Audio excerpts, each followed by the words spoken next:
إن الحمد لله نحمده ونستعينه ونستغفره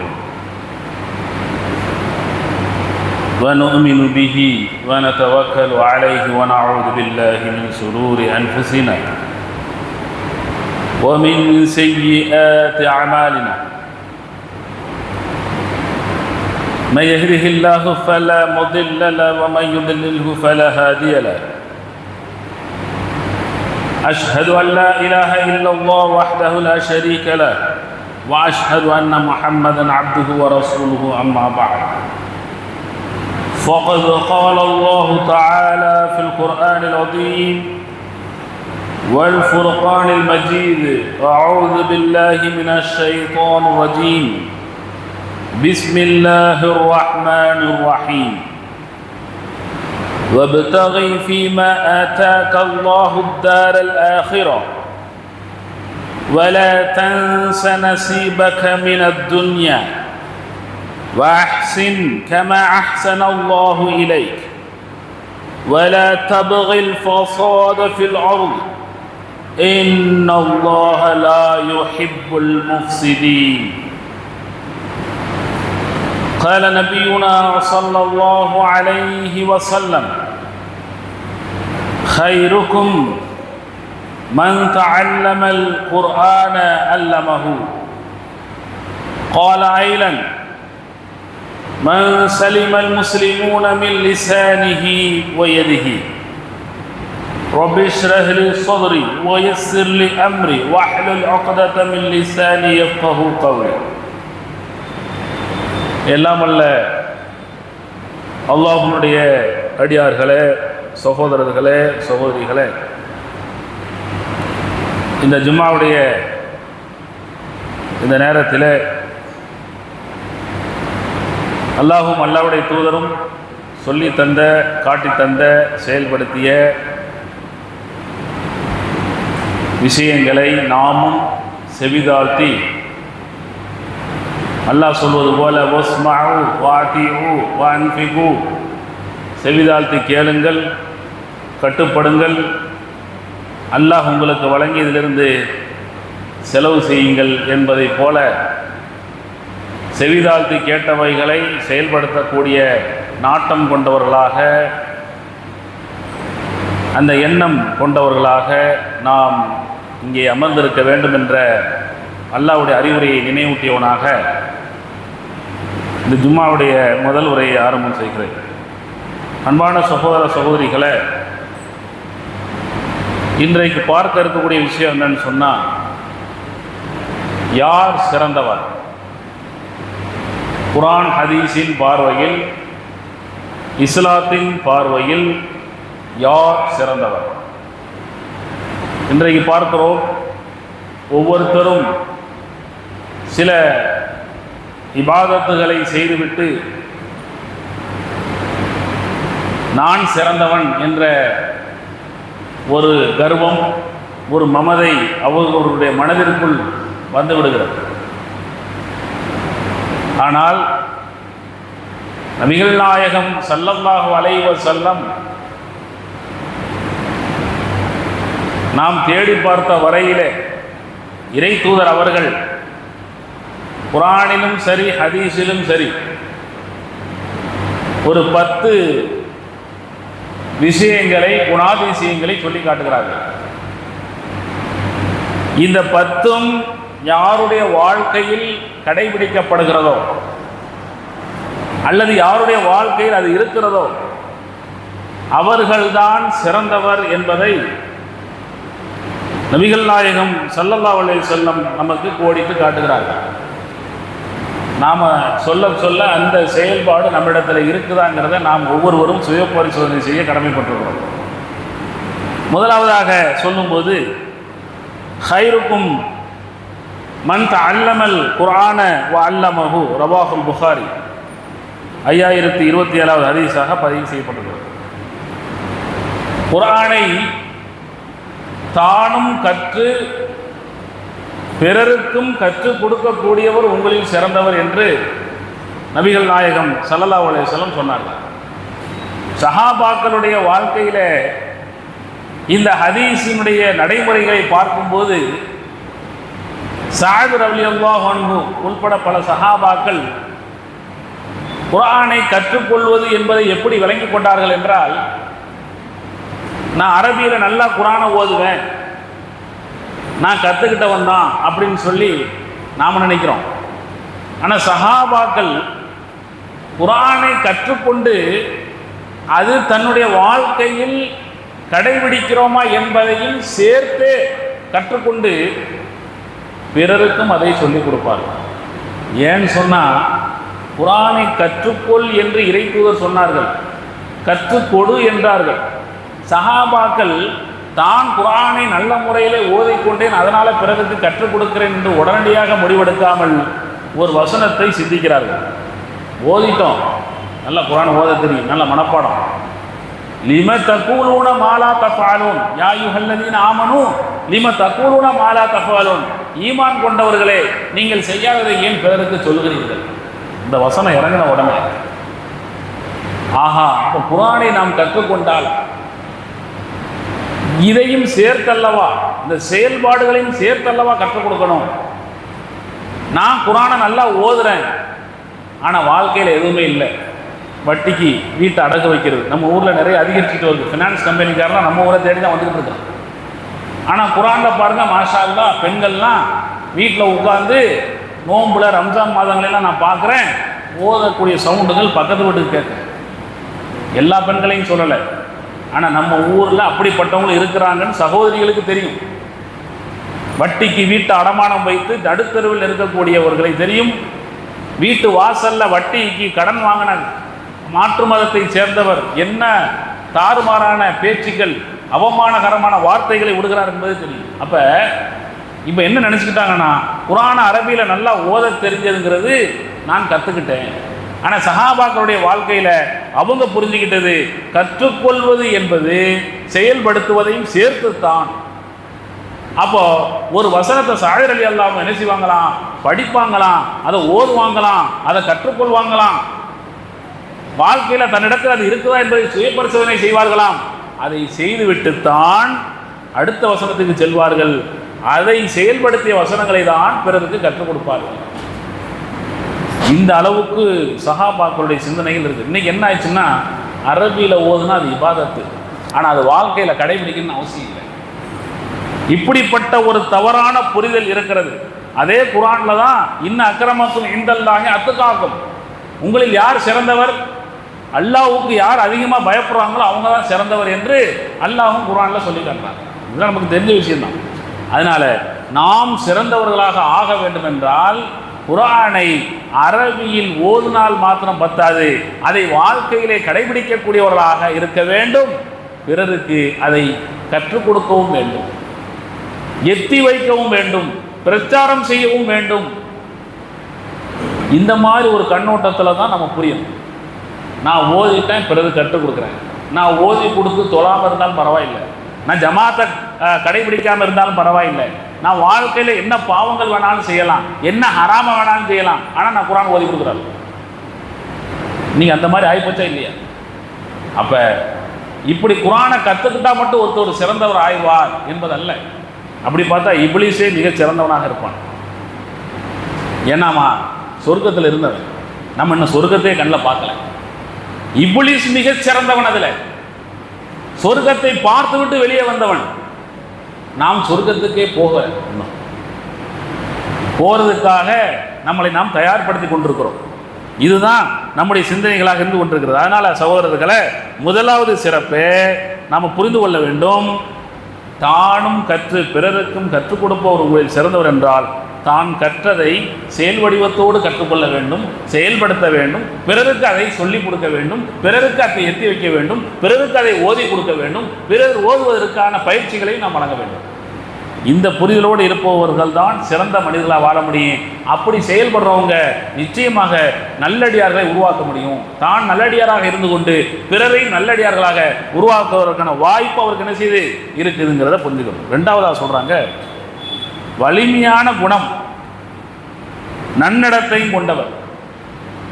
வலிமையான குணமும் நன்னடத்தையும் கொண்டவர் உங்களில் சிறந்தவராக இருக்கிறார் என்று புகாரியில் 6035வது ஹதீஸாக நபிகள் நாயகம் ஸல்லல்லாஹு அலைஹி வஸல்லம் சொன்ன ஹதீஸ் பதிவு செய்யப்பட்டிருக்கிறது. வலிமையான குணம், நன்னடத்தை, எந்த ஒரு நல்ல குணம் நம்மிடத்தில் இருந்தாலும் அது உறுதியாகவும் இருக்க வேண்டும், தெளிவாகவும் இருக்க வேண்டும். கொஞ்ச நாளைக்கு ஒருத்தர் நற்குணமுடையவராக இருக்கிறார், திடீர்னு பிறண்டு போயிடுறாரு, அந்த குணத்தை பார்க்க முடியல. தான தர்மம் பண்ணக்கூடிய குணம் நல்ல குணம், தயால குணமாக இருக்கிறார். அந்த குணம் திடீர்னு வேண்டா வெறுப்பா போய் அந்த வெறுப்புலேயே என்ன செய்கிறாரு, அவர் அல்லாஹ்வுடைய பாதையில் செலவு பண்ணுறதை விட்டுறாரு, அல்லாஹ்வுடைய பாதையில் தியாகம் பண்ணுறதை விட்டுறாரு. அவருக்கு என்ன ஆகுதுன்னா, சில சோதனைகள் வந்த உடனே அவருக்கு தாழ்வு மனப்பான்மையோ இல்லை சோதனையை தாங்க முடியாத ஒரு சூழ்நிலையோ என்னவோ அவர் துவண்டு போயிடுறார். ஆனால் ரசூலுல்லாஹி ஸல்லல்லாஹு அலைஹி வஸல்லம் சொன்னாங்க, அபூபக்கர் ரலியல்லாஹு அன்ஹு சோதனை வந்துச்சு, தயாளம் குணம் கொண்டவர், சொர்க்கத்தில் 8 வாயில்கள் வழியாகவும் நுழையக்கூடிய பேரை பெற்றவர், மகளை அவதூறு பரப்புனாங்கன்னு சொன்ன உடனே யாருக்கு அவர் அல்லாஹ்வுடைய பாதையிலே எந்த ஏழைக்கு அவர் வாரி வழங்கி கொண்டிருந்தாரோ தன் மகளை இப்படி பேசிவிட்டதன் காரணமாக கொடுப்பதை நான் நிறுத்தி விடுகிறேன். உடனே அல்லாஹ் அந்த வசனத்தை இறக்கி கண்டிக்கிறான். நீங்கள் உங்களை நான் மன்னிக்கணும்னு நினைக்கும் போது நீங்கள் ஏன் அவர் செய்த தப்பை மன்னிக்கக்கூடாது? உங்களுக்கு துரோகம் செஞ்சுட்டாருங்கிறதுக்காக வேண்டி அவருக்கு நீங்கள் வழங்காமல் இருப்பீர்களா, கொடுக்காமல் இருப்பீர்களா அப்படிங்கிற மாதிரி எல்லாம் கண்டிக்கலாம். அப்போ என்னன்னா, நம்முடைய குணம் ஒரு வலிமை வாய்ந்த குணமாக இருக்க வேண்டும். எதுக்காகவும் யாருக்காகவும் நாம் செய்யக்கூடிய நன்மையை விட்டுவிடக்கூடாது. நாம் ஒருத்தருக்கு செய்வோம், அவர் நமக்கு துரோகியாக கூட ஆயிடுவார், நமக்கு துரோகி மாதிரி ஆயிடுவார், நமக்கு நன்றி விசுவாசத்தோடு இருக்க மாட்டார். ஆனால் குர்ஆன் என்ன சொல்லுது, இன்னமா நுத்இமுக்கும் லி வஜ்ஹில்லாஹி லா நுரீது மின்கும் ஜஸாஅ வலா ஷுக்கூரா. அல்லாஹ்வுடைய திருமுகத்துக்காக உணவு வழங்கக்கூடியவர்கள் ஒரு ஜஸாக்கல்லாஹு ஹைரன் கூட சொல்வான்னு எதிர்பார்க்க மாட்டார். நான் அல்லாஹ்வுடைய முகத்துக்காக வழங்கினேன், என்னட்ட வாங்கி தின்னுட்டு எனக்கு நன்றி கட்டத்தனமாக இருந்தாலும் பரவாயில்லை, எனக்கு துரோகம் பண்ணாலும் பரவாயில்லை, அல்லாஹ் பார்த்துக்கிட்டு இருக்கிறான். ஆனால் நான் கொடுப்பதை நிறுத்துவதில்லை. அது குடும்பங்களாக இருக்கட்டும், சொந்தக்காரங்களாக இருக்கட்டும். இன்றைக்கி உறவுகள்லாம் பிரிகிறதுக்கு காரணம் என்ன? துரோகம் பண்ணிட்டாங்க. உறவு பிரிகிறதுக்கு காரணம் என்ன? நம்பிக்கை துரோகம் பண்ணிட்டாங்க, வாக்குறுதி கொடுத்து மீறிட்டாங்க, இப்படியெல்லாம் நம்ம சொல்லுவோம். ஆனாலும் இஸ்லாமிய வழிமுறைகளில் நாம் என்ன நல்ல காரியத்தை பிறருக்கு செய்து வந்தோமோ அவங்ககிட்ட இந்த துன்யாவில் எதையுமே எதிர்பார்க்காதீங்க. உங்களுக்கு விசுவாசமாக இருக்கணும் கூட நீங்கள் எதிர்பார்க்கக்கூடாது. இது ஃபத்வாவே இருக்குது. பெரிய பெரிய இமாம்கள் இப்னு கய்யிம் அல் ஜௌஸி ரஹிமஹுல்லாஹ், இப்னு பாஸ் ரஹிமஹுல்லாஹ் போன்றவங்களெல்லாம் எழுதி இருக்கிறார்கள். ஏன்னா எதுக்கு சொல்கிறாங்க தெரியுமா? நீங்கள் இவங்கக்கிட்ட நன்றி எதிர்பார்த்து நாளைக்கு மறுமையில் ஒன்றும் கிடைக்காம போச்சுன்னா இந்த எதிர்பார்ப்புங்கிறது வேண்டியதே இல்லை. அதனால தான் அபூபக்கர் ரலியல்லாஹு தரமாட்டேன்னு சொன்னதை திரும்ப கொடுக்க ஆரம்பித்தார். அவருடைய நன்றியும் தேவையில்லை, அவருடைய துரோகமும் தேவையில்லை. எதுவாக இருந்தாலும் அல்லாஹ் கொடுப்பான் கூலிய. நாம் செய்வதை செய்து கொண்டே இருக்க வேண்டும் என்ற ஒரு வலிமையான குணம், அது ஒரு நன்னடத்தையான குணமாகவும் அது இருந்துச்சு. துரோகம் பண்ண ஒரு ஆள் என்று இல்லாட்டாலும் ஒரு நாள் தன் துரோகத்தை நினைத்து வெட்கி தலை குனிவார். அது வரைக்கும் நீங்கள் பொறுமையை கடைபிடிக்கிறதுங்கிறது தான் இஸ்லாமிய மார்க்கத்தினுடைய சட்டம். வல்லாஹ் அதான சொல்லுது, இல்லல்லதீன ஆமனு அமிலு ஸாலிஹாத் வதவாஸௌ பில் ஹக் வதவாஸௌ பிஸ் ஸப்ர். பொறுமையை கொண்டு ஒருவருக்கொருவர் உபதேசித்துக் கொள்ளுங்கள், அவசரப்படாதீங்க. ஷைத்தான் தான் அவசரக்காரனாக இருக்கிறான். அதனால் நீங்கள் செய்யுங்க, உங்கள் மனசை ஷைத்தான் கெடுக்காத அளவுக்கு பார்த்துக்கிறங்க. உங்களுக்கு துரோகிகளாக இருக்கட்டும், வாக்குறுதி மீறக்கூடியவங்களாக இருக்கட்டும், கோபம் வரும், ஷைத்தான் தூண்டுவான். நீ ஏன் இவனுக்கெல்லாம் போய் உதவி செய்கிறன்னு கேட்பான். அது ஷைத்தான் தூண்டுற தூண்டுதல். அல்ஹன்னாஸ் அல்லதி யுவஸ்விசு ஃபீ சுதூரின்னாஸ். பதுங்கியிருந்து மனிதருடைய மனங்களில் வீண் சந்தேகங்களை ஏற்படுத்துறவாமே, அவன் பேச்சு நீங்கள் கேட்காதீங்க. நீங்கள் வலிமையான குணமுடையவராக இருங்க, நன்னடத்தை கொண்டவர்களாக இருங்கள். இதுதான் இஸ்லாம் சொல்லக்கூடிய விஷயம். இப்படி இருக்கிறவங்க உங்களில் சிறந்தவராக இருக்க முடியும்.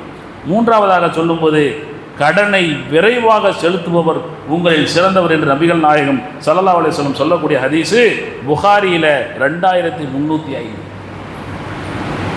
இன்னைக்கு கடனாலே இருப்பார், கடன் வாங்குற வரைக்கும் பின்னாடியே அலைகிறது.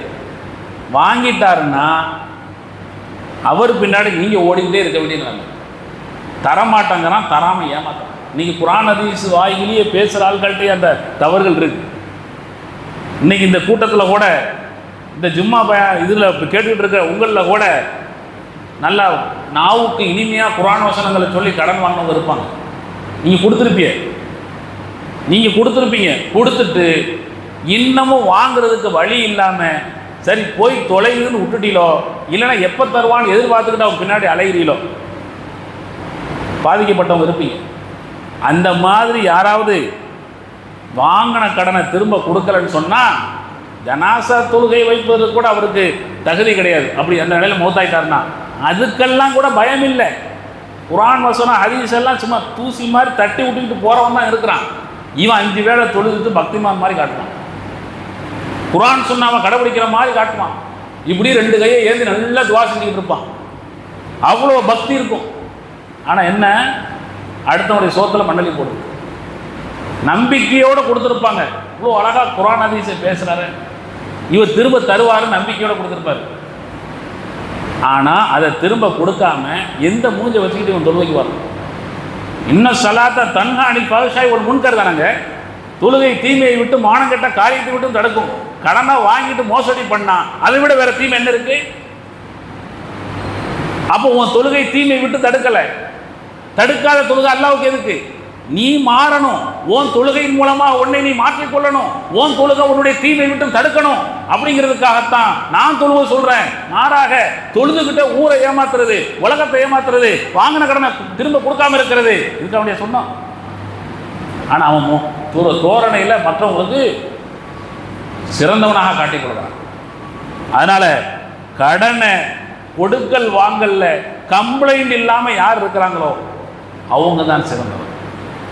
அவர்கள் தான் சிறந்தவராக இருக்க முடியும் என்று நபிகள் நாயகம் ஸல்லல்லாஹு அலைஹி வஸல்லம் தெளிவாக சொல்லிட்டாங்க. 4வதாக சொல்றாங்க, நன்மை செய்ய எதிர்பார்க்கப்படுபவர், ஏனெனில் மக்கள் அவருடன் பாதுகாப்பை உணர்கிறார்கள். திருமதியில 2263 ஹதீஸ். மக்கள் என்ன செய்வாங்களாம், இவர் தான் இந்த நல்ல காரியத்தை செய்யணும்னு எதிர்பார்ப்பாங்க. ஏண்டா கொடுக்கல் வாங்கல கரெக்டாக இருக்கிறாரு, நல்ல குணம், நல்ல அஹ்லாக்கு, நல்ல ஒழுக்கம், குர்ஆன் படி முடிஞ்ச வரைக்கும் அவரால் வாழ்றார். மனுஷன் தானே, 100% எதிர்பார்க்க முடியுமா? ஆனால் அடுத்தவங்களுக்கு அவரால் தொல்லை இல்லை, கரெக்டாக இருக்கிறாரு, பேணுறாரு, மார்க்கத்தை பேணுறாரு. இப்படி ஒருத்தர் இருக்கும்போது நம்மளாம் என்ன நினைப்போம், இவர் தான் இந்த நன்மையான காரியத்தை செய்யணும்.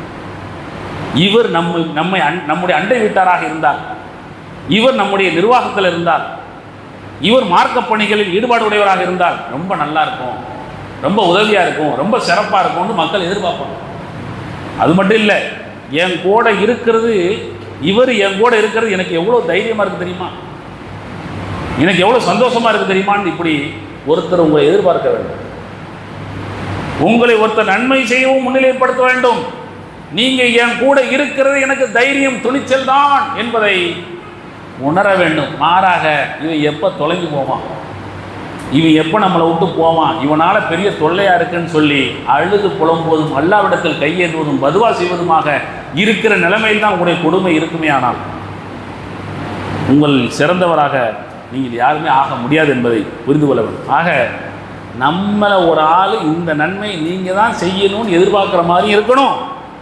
நாம் கூட இருப்பது அவர் பாதுகாப்பை உணர வேண்டும். அதான் சொன்னாங்க, மண் சலிமல் முஸ்லீமுன மின் லிசானிஹி வ யதிஹி, பிறர் நாவாலும் கரத்தாலும் பிற முஸ்லீமுக்கு தொல்லை கொடுக்குறவன் சிறந்த முஸ்லீமாக இருக்க முடியாது, சிறப்பானவனாக இருக்க முடியாது. இன்னைக்கு தொழுவுறாங்க, வாயை வச்சுக்கிட்டு சும்மா இருக்கிறது இல்லை, அடுத்தவனை நோயினைப்படுத்துறாங்க, கையை வச்சுக்கிட்டு சும்மா இருக்கிறது இல்லை, அடுத்தவனை நோயினைப்படுத்துறாங்க. ஒரு பாதையில் நடக்க முடியாத அளவுக்கு சாக்கடை தண்ணிகளை விட்டு அண்டை வீட்டாருக்கு தொல்லை கொடுக்குற எத்தனை பேர் இந்த ஊரில் நீங்கள் பார்க்க முடியும்? வலிக்கு விழுந்தாலும் பரவாயில்லை, ஒளி செஞ்சுட்டு போகும்போது அவங்க ஒழு முறியக்கூடிய அளவுக்கு அந்த நஜீஸ் மேலே பட்டாலும் பரவாயில்லை என்கின்ற அளவுக்கு தொல்லை கொடுக்கிறார்கள். ஆனால் வீட்டில் உட்காந்து இப்பதான் செய்யலாம். இது பெண்களாக இருந்தாலும் சரி, ஆண்களாக இருந்தாலும் சரி. இப்படிப்பட்டவர்களெல்லாம் என்ன நினைப்பாங்க, பெரிய தொல்லை இருக்குது, அண்டை வீட்டாரால் நமக்கு தொல்லையாக இருக்குது, அவங்களால நமக்கு எந்த நன்மையும் இல்லை, எந்த புண்ணியம் இல்லை, எந்த பிரயோஜனமும் இல்லை, அவங்க இருக்கிறதால நமக்கு பயந்து போய் தான் உட்காந்துருக்கோம், தைரியம் இல்லை, மனசு வேதனையில் இருக்கிறோம், சிறந்தவராக முடியாது. இந்த மாதிரி நடத்தைகளை உருவாக்குங்கள், நீங்கள் சிறந்தவராக இருப்பீர்கள் என்று நபிகள் நாயகம் ஸல்லல்லாஹு அலைஹி வஸல்லம் சொல்லி காட்டுறாங்க. ஐந்தாவதா பாருங்க, தங்கள் துணையுடன் நன்றாக இருப்பவர். நபிகள் நாயகம் ஸல்லல்லாஹு அலைஹி வஸல்லம் சொல்லக்கூடிய ஹதீஸ் இப்னு ஹிப்பான்ல 4177வது ஹதீஸா வருது, மனைவியுடன் சரியான முறையில் இருப்பவர். கெடுதி இல்லாமல், எந்த அந்நிய பெண்ணோட தொடர்பும் இல்லாமல், எந்த விதமான ஜினாவு பக்கம் போகாமல், எந்த அந்நிய பெண்ணையும் குழந்தை பேசாமல், ஒரு கணவன் ஒரு மனைவி இடத்துல மவுத்து வரைக்கும் உண்மையாகவே இருப்பார். அந்த மனைவி சொல்வாள், என் கணவர் எந்த பெண்ணையும் ஏறெடுத்து பார்க்க மாட்டார், என் கணவருக்கு அப்படிப்பட்ட பண்பும் பழக்கமும் கிடையாது. இப்படி ஒரு மனைவி உங்களை பார்த்து சக பெண்களோடு பேசிக்கொள்ளும் போது சொல்கிறார்களே, நீங்கள் தான் சிறந்த குடும்ப தலைவர். இந்த மாதிரி பேர மனைவிடத்தில் நீங்கள் எடுத்துக்கொண்டாலே உங்களில் சிறந்தவராக நீங்கள் இருக்கிறீர்கள் என்று நபிகள் நாயகம் ஸல்லல்லாஹு அலைஹி வஸல்லம் சொல்லி காட்டுறாங்க. அதில் எத்தனை பேர் சரியாக இருக்கிறோம், எத்தனை பேர் இந்த ஊரிலேயே பல கேஸுகள் வந்த வண்ணம் இருக்கிறது. இந்த மாதிரி அந்நிய பெண்களிடத்தில் தன்னுடைய மனைவிக்கு துரோகம் செய்தவர், குழந்தைகளை பெற்று வயசுக்கு வந்த புள்ள வீட்டில் இருக்கு, அந்நிய பெண்ணோடு திருமணம் முடிக்காமல் உறவாடக்கூடியவர் என்ற செய்திகளெல்லாம் காதில் கேட்கும்போது என்ன ஒரு வேஷத்தில் இவங்கெல்லாம் பள்ளிக்கு தொழுவுறாங்க அப்படிங்கிறதே தெரியல. மானங்கெட்ட காரியம் சொல்லுது, அனில் ஃபஹஷா, மானங்கெட்ட காரியத்தை விட்டு தொழுகை ஒன்றை தடுக்கும்னா நான் மானங்கெட்ட காரியத்தையும் செய்வேன், தொழுகைக்கு வருவேன்னா உன் தொழுகையினால உனக்கும் பிரயோஜனம் இல்லை, சமுதாயத்துக்கும் பிரயோஜனம் இல்லை, அல்லாவிடத்திலும் பிரயோஜனம் இல்லை. நீ என்னதான் வேஷம் போட்டாலும், உன்னை சிறந்தவன் நீ மக்கள் மத்தியில் காட்டினாலும் எடுபடாது என்பதை தெளிவாக புரிந்து கொள்ள வேண்டும். ஆறாவதா சொல்றாங்க, மக்களுக்கு உணவளித்து அவர்களின் வாழ்த்துக்களை பெறக்கூடியவர். நபிகள் நாயகம் ஸல்லல்லாஹு அலைஹி வஸல்லம் சொல்றாங்க, புகாரியில 3318வது ஹதீஸா வருது, மக்களுக்கு உணவளிக்கணும்.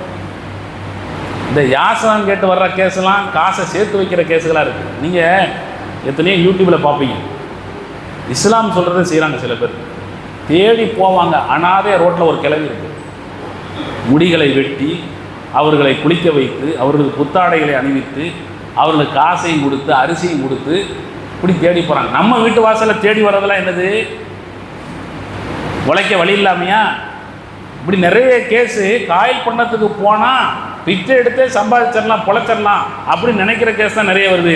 பசிக்கு வரக்கூடியவர்கள் எத்தனை பேர்? நீங்கள் பசிக்குன்னு சரியான ஆளுக்கு ஒரு உணவளிச்சிங்கன்னு வைங்களேன், கண்ணீர் வந்துடும். உங்களை அந்த நேரத்தில் எப்படியெல்லாம் பார்ப்பாங்க தெரியுமா? இதுதான், இந்த இடத்தில் தான் அல்லாஹ்வுடைய நீங்கள் பிரியத்தை பெற முடியும், இந்த இடத்தில் தான் அல்லாஹ்வுடைய மதிப்பை பெற முடியும். அதனால் மக்களுக்கு உணவளித்து அவர்களுடைய வாழ்த்துக்களை பெறுங்கள், துஆக்களை பெறுங்கள். முஸ்லீமாக இருந்தால் துஆ செய்வாங்க, தகுதி பார்த்து நீங்கள் உணவளிச்சிங்கன்னா. காஃபிராக இருந்தால் அந்த சூழ்நிலையில் அவர்களுக்கு என்ன தேவையோ அதை கொடுத்து விட்டால் அவங்க கடவுள் புண்ணியத்தால் நீங்கள் நல்லா இருக்கணுங்கிற மாதிரியான வாழ்த்துக்களை பெறுவார்கள். அந்த வாழ்த்துக்களையும் அல்லாஹ் நமக்கு கொடுக்குறான், அல்லாஹ் நமக்கு பெற்றுத் தருகிறான் என்பதை புரிந்து கொள்ள வேண்டும் என்பதை இந்த நேரத்தில் நீங்கள் தெரிந்து கொள்ள வேண்டும். அதுக்கப்புறம் ஏழாவதாக சொல்லும்போது, மற்றவர்களை தொழுகைக்கு வரிசைக்கு கொண்டு வருபவர் உங்களில் சிறந்தவராக இருக்கிறார் என்று நபிகள் நாயகம் ஸல்லல்லாஹு அலைஹி வஸல்லம் சொல்லக்கூடிய ஹதீஸ் தர்கீப் ஒ தர்ஹீப் என்ற ஹதீஸ் நூலில் இடம்பெற்றிருக்கிறது. நான் தொழுதா போதும் அப்படிங்கிறது இல்லை, பிறரையும் தொலை சொல்ல ஏவ வேண்டும். சமுதாயத்தில் ஒரு பள்ளி இருக்குன்னு சொன்னால் இந்த முஹல்லாவில் தொழக்கூடியவருடைய தொழுகை எப்படி இருக்கிறது, ஏன் இவர்களெல்லாம் தொழுகைக்கு வரலை, தொழுகைக்கு வருவதற்கு ஏன் தயாராகவில்லை என்கின்ற ரீதியில் உஸ்மான் ரலியல்லாஹு அன்ஹுலாம் என்ன செய்வாங்க, தெருவில் போய் பாங்க சொல்லி மக்களை தொழுகைக்கு கூப்பிடுங்க. ஏன்னா மைக்கில் அந்த காலத்தில். ஆக மக்கள் தொழுகைக்கு வர வேண்டும், வரிசையில் இருக்க வேண்டும். பள்ளிவாசல் சும்மா காலியாக இருக்கு அப்படின்னு சொல்லிட்டு பயான் போட்டு 2 ஜும்மாவில் பேசினாப்புல மனசு மாறிட மாட்டாங்க. நீங்கள் இருக்கிற எல்லோரும் 5 வேளை தொழுகையாளிகள் யாரெல்லாம் தொழுகையில் கரெக்டாக இருக்கிறீங்களோ, இங்கே இந்த ஜும்மாவில் உட்கார்ந்துட்டு இருக்கிற உங்களில் யாரெல்லாம் தொழுகையில் கரெக்டாக இருக்கிறீங்களோ, ஜமாத்தை கடைப்பிடிக்கணும்னு என்ன கொண்டவர்களாக இருக்கிறீங்களோ, நீங்கள் மற்றவர்கள் அது அறகுறையாக இருக்கும்போது வயலுல் லில் முஸல்லீன், அறகுறை தொழுகையாளிகள் கேடுதான், அந்த கேடை தினந்தோறும் சந்திக்கக்கூடியவர்களை திருத்தி லட்சியமுள்ள தொழுகையாளிகளாக மாற்றணும். அல்லதீன ஹும் அன் ஸலாத்திஹிம் சாஹூன், அவருடைய தொழுகை அலட்சியமாக இருக்கிறது. அந்த அலட்சியமான தொழுகையாளிகளை, அறகுறை தொழுகையாளிகளை திருத்தி சரி செய்து இஸ்லாத்தை சொல்லி அல்லாஹ் மீது பயத்தை ஊட்டி அவர்களை இந்த பரிசையில் வந்து நிற்கிறதுக்கு தயார்படுத்தணும். இப்படியான வேலைகளை செய்யக்கூடியவங்க சிறந்தவர்கள் என்று நபிகள் நாயகம் ஸல்லல்லாஹு அலைஹி வஸல்லம் சொல்றாங்க. அடுத்தது 8வதா சொல்றாங்க பாருங்க, நீண்ட காலம் வாழ்ந்து நற்செயல்களில் நிறைந்தவர். புகாரியில் 3279 வயசு கூட கூட நபிகள் நாயகம் ஸல்லல்லாஹு அலைஹி வஸல்லம் சொன்னாங்க. ஒரு மனிதர் கேட்கிறார், ரியாது ஸாலிஹீன்ல வருது, என்ன யா ரசூலல்லாஹ் சிறந்த செயல் எதுன்னு சொல்லுங்க, சிறந்த செயல் எது என்று சொல்லுங்கள். சொல்லும்போது நபிகள் நாயகம் ஸல்லல்லாஹு அலைஹி வஸல்லம் சொன்னாங்க, நாவு பசுமையாக இருக்க வேண்டும், வயது முதுமையாக இருக்க வேண்டும். அப்படின்னா இந்த நாவு வயசாவது, பல்லும் போயிடுச்சு, அவர் இளமை பருவத்திலிருந்து ஷாபு நஷாஃபி இபாதத்தி ரப்பிஹி, அல்லாஹ்வுடைய அரசினுடைய நிழல்ல 7 பேர்ல ஒருத்தர் நிழல் வருவார். அவர் யாருன்னு கேட்டால் இளமை பருவத்திலிருந்தே அந்த இபாதத்தை அவர் விடாமல் செஞ்சுக்கிட்டே வரார். வயசாகி போச்சு, பல்லும் போச்சு. ஆனால் வயசு இருக்கிற காலத்தில், பல்லு இருக்கிற காலத்தில் குர்ஆனை ஓதுனார், திக்ர் செஞ்சார், துவாக்கள் செஞ்சார், தொழுகை செஞ்சார், இபாதத் பண்ணார், எல்லாம் பண்ணார். இப்போ வயசாகி பல்லும் போச்சு, உச்சரிப்பு அடுத்தவங்க கேட்கும் போது அது தேவை. ஆனால் அவர் மனசுக்குள்ள பசுமரத்தாணி போல் பதிந்திருக்கக்கூடிய குர்ஆனை வயது முதிர்ந்த போதிலும், கண் பார்வை மங்கிய போதிலும், பேச்சு வராத போதிலும், காது கேட்காத போதிலும் குர்ஆனை ஓதி கொண்டிருக்கிறார், இபாதத் செய்து கொண்டிருக்கிறார், திக்ர் செய்து கொண்டிருக்கிறார். ஒரு நேரம் நாள் நொடி பொழுதையும் அவர் வீணாக்காமல் இந்த வயதை எட்டியிருக்கிறார். அது 70, 80, 60. இப்படி ஒருவரை கண்டால் அவர்தான் சிறந்த மனிதர். அப்படிப்பட்டவருடைய வாழ்வு சிறந்த வாழ்வு. அவர் அல்லாஹ்வுடைய அந்த ரப்புடைய வழியிலேயே தன்னை வளர்த்து கொண்டிருக்கிறார். திடீர்னு மௌத்தா போகும்போது இந்த நாக்கு எப்படி, அதாவது ஈரமான பேரித்தம்பழம் எப்படி சாப்பிடுவதற்கு இலகுவாக இருக்குமோ, காஞ்சி போனதை விட ஈரமான பேரித்தம்பழம் எப்படி சாப்பிடுவதற்கு இதமாக இருக்குமோ, அதே மாதிரி நாக்கு எப்படி எச்சில் வந்து நாக்கை நினைத்து கொண்டிருக்குமோ, அந்த மாதிரி திக்ர்களால், இபாதத்துகளால், தொழுகைகளால் இவருடைய நாக்கை நினைத்து கொண்டே இருக்கும். வயசும் ஆயிரும், ஆனால் இபாதத்தை விட்ட பாடுங்க. தொழுகைக்கு வராமல் இருந்ததில்லை, ஜமாத்தை கடைபிடிக்காமல் இருந்ததில்லை, நோய் நொடியில் கூட இபாதத்தை மறந்ததில்லை. இப்படிப்பட்ட மனிதர் சிறந்தவராக இருப்பார் என்று நபிகள் நாயகம் ஸல்லல்லாஹு அலைஹி வஸல்லம் சொல்லி காட்டுறாங்க. 9வது சொல்லும்போது மற்றவர்களுக்கு மிகவும் உதவியாக இருப்பார் என்று நபிகள் நாயகம் ஸல்லல்லாஹு அலைஹி வஸல்லம் சொன்னாங்க. புகாரியில் 3289வது ஹதீஸாக பதிவு செய்யப்பட்டது. எப்போவுமே மற்றவர்களுக்கு மிகவும் உதவி, சோசியல் ஆக்டிவிட்டி நம்மளால் முடிஞ்சது பிறருக்கு வழிகாட்டணும். அது எந்த வகையிலும் சரி. ஒரு நோயாளிக்கு நல்ல சிகிச்சை ஒரு இடத்துல கிடைக்கிது, நமக்கு என்ன, அது அவங்க பாடம் அவங்க பார்த்துக்கிறது. ஒரு நல்ல இரத்த தானம், இரத்தம் தேவைப்படுகிறது, கேட்குறாங்க, ஆபத்தில் இருக்கிறாங்க, உதவுறது. இது உங்களுடைய தனிப்பட்ட செயலாக கூட இருக்கலாம். ஒரு இடத்துல சில நேரங்களில் குரூப்பாகவும் சேர்ந்து செய்ய முடியும், தனிநபராக கூட சேர்ந்து செய்ய முடியும். உங்கள் பிளட் குரூப் ஒரு ஆளுக்கு தேவைப்படுது அப்படின்னா கூட அந்த இடத்துல இதை எடுத்துக்கிறங்கன்னு சொல்லி கொடுத்து பிறருக்கு உதவியாக இருப்பாங்க.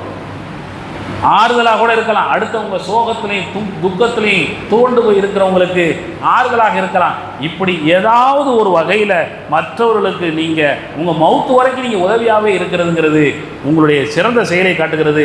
மனிதர்களிலும் இஸ்லாத்திலும் மக்களிலும் சிறந்தவர் நீங்கள் தான் என்பதை நபிகள் நாயகம் ஸல்லல்லாஹு அலைஹி வஸல்லம் அவங்க சொல்லி காட்டுறாங்க.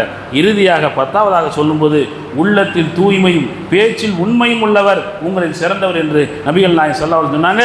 புகாரியில் 3291வது ஹதீஸ். உள்ளத்தில் தூய்மை, பேச்சில் உண்மை இருக்கணும். வாயில் ஒன்றை பேசிட்டு மனசில் ஒன்று வைக்கக்கூடாது. அரிசினுடைய நிழலே கூட 7 பேரில் அல்லாஹ் ஒரு ஆள் கொடுக்குறான்னு சொன்னால் நிழலே இல்லாத அந்த நாளில் தஹாபா இஜ்தமா ஃபில்லாஹி வ தஃபர்ரகா அலைஹி, தஹாபா ஃபில்லாஹி இஜ்தமா அலைஹி வ தஃபர்ரகா அலைஹி. அல்லாஹ்வுக்காகவே சேருவாங்க, அல்லாஹ்வுக்காக பிரிவாங்க. பிரிகிறதுல சுயநலம் இருக்காது, விரோதம் இருக்காது, குரோதம் இருக்காது, பகை இருக்காது, சலாமே சொல்லாமல் வெறுத்து ஒதுங்குற நிலைமை இருக்காது. யாருக்கு? உள்ளத்தில் தூய்மையும் பேச்சில் உண்மை இருந்தா. இல்லைன்னா அப்படித்தான் இருக்கும். வல்லசர் என்ன சொல்லுது? காலத்தின் மீது சத்தியமாக மனிதன் நஷ்டத்தில் இருக்கிறான். இன்னல் இன்சான் லஃபீ குஸ்ர். யார் இல்லை? இல்லல்லதீன ஆமனு வஅமிலு ஸாலிஹாத் வதவாஸவ் பில் ஹக் வதவாஸவ் பிஸ் ஸப்ர். ஈமான இஹ்லாஸோட பரிசுத்தமாக இருக்கணும், தூய்மையாக இருக்கணும், உள்ளும் வெளியும் கரெக்டாக இருக்கணும், ஈமானில் அவ்வளோ தெளிவாக இருக்கணும், நல்ல அமல்களை செஞ்சுக்கிட்டே இருக்கணும், நல்லா பார்க்குறான்னு செய்யணும், ஊர் பார்க்குறான்னு செய்யக்கூடாது, சத்தியத்தை ஒருவருக்கு ஒரு உபதேசித்துக் கொள்ளணும். உங்கள் குறையை நான் சுட்டி காட்டணும், என் குறையை நீங்கள் சுட்டி காட்டணும். ரெண்டு பேருடைய குறையை விட்டு புறம் பேசிக்கிட்டு அலையக்கூடாது, அடுத்தவன்கிட்ட போய் சொல்லிக்கிட்டு தெரியக்கூடாது, இவன் அப்படி இவன் இப்படி. ஆனால் முன்னுக்கு வந்தவொடனே சிரிச்சுக்கிட்டு நல்ல மாதிரி பேசுகிற பழக்கம் எத்தனை பேர்கிட்ட பார்க்க முடியும்? நடிப்பான புகழ்ச்சி முன்னாடி வந்தா பின்னாடி வந்தா கிள்ளி விடுறதும் நோண்டி விடுறதும் பசாத கிளப்புறதும் பிரச்சனையை தூண்டி விடுறதும் அதை கேட்டுக்கிட்டு மற்றவங்க ஆடுறதும் இது குரான் சொன்னாவா? இது உங்கள் சமூக பணி செஞ்சாலாம் ஏற்றுக்குருவானா? உண்மை இருக்குதா அந்த பணியில்? நிஜமாக இருக்க வேண்டும், உள்ளத்தில் தூய்மை இருக்க வேண்டும், பேச்சில் உண்மை இருக்க வேண்டும் என்பதை தான் இந்த ஹதீஸ்கள் நமக்கு கோடிட்டு காட்டுகின்றன. என அன்பான சகோதர சகோதரிகளை, இந்த மாதிரி 10 விஷயங்கள் உங்களில் சிறந்தவர் யார் என்பதை நாம் சுட்டி காட்டியிருக்கிறோம். இது 10மே ஹதீஸ் தான், யாருடைய தனிப்பட்ட சொல்லும் இல்லை. இந்த 10ஐயுமே நபிகள் நாயகம் ஸல்லல்லாஹு அலைஹி வஸல்லம் அவர்கள் தான் சொன்னார்கள் என்பதை தெளிவாக புரிந்து கொண்டு அதன்படி வாழ, வழிபட, செயல்பட எல்லாம் அல்லாஹ் நம் யாவருக்கும் தௌஃபீக்கை தந்தருள்வானாக. வாஹிர் தஅவானா அல்ஹம்துலில்லாஹி ரப்பில் ஆலமீன்.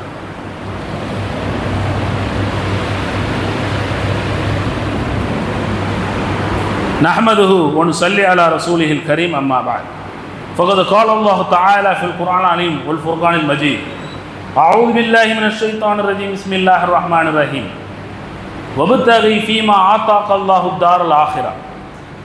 சூரத்துல் கஸஸில் அல்லாஹ் சொல்லக்கூடிய வசனம் 77. இதுதான் இந்த டாபிக்கு மிக முக்கியமான வசனம்.